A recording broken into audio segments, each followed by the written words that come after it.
नमस्कार दोस्तों, आप सभी का स्वागत है आपके अपने चैनल भोजपुरी स्मार्ट न्यूज में। तो दोस्तों, आज की खबर है भोजपुरी सिनेमा से जुड़ी दबंग super trending star Khesari Lal Yadav ji के बारे में। तो दोस्तों, वीडियो में अंत तक बने रहिएगा, जानकारी बहुत लाजवाब होने वाली है खेसारी फैंस के लिए।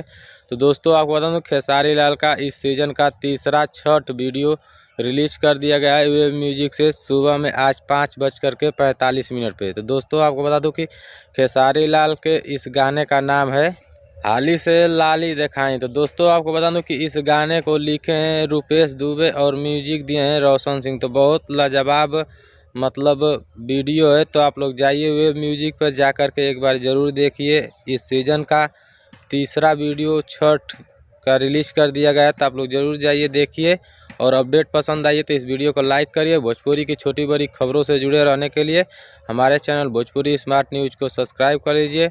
तो दोस्तों, फिलहाल के लिए इतना ही, मिलेंगे अगली वीडियो में। तब तक के लिए देखते रहिए भोजपुरी स्मार्ट न्यूज। जय हिंद, जय भोजपुरी।